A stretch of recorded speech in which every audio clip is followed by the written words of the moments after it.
Serious হন, জীবনটার ব্যাপারে serious হন। জীবনটা কিন্তু হেলায় খেলার বিষয়। একবার চলে গেলে, একবার মৌত হয়ে গেলে কান্নাকাটি কোটি কোটি বছর করলে আল্লাহ পাক আর দ্বিতীয়বার পৃথিবীতে ফিরাই দিবে? তো কি কারণে আমরা আমাদের সময়টাকে হেলায় নষ্ট করছি? সুযোগ আছে কোনো সুযোগ নাই। যেই কাজের পরকালীন কোনো ফায়দা নাই সেই কাজে আমি নাই। সোজা কথা বোঝেন? যে কাজে পরকালের কোনো ফায়দা নাই সেখানে আমি নাই, এরকম আকীদা লাগবে।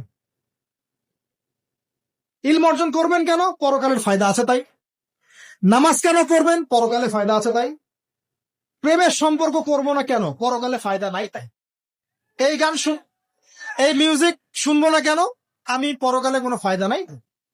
আমি অহেতুক এসব টিকটকের পিছনে ঘুরবো না কেন? পরকালে কোনো ফায়দা নাই তাই। যে কাজ পরকালে ফায়দা দিবে আমি সেই কাজে আছি। পারা যাবে ইনশাল্লাহ। আল্লাহ তৌফিক দান করুন।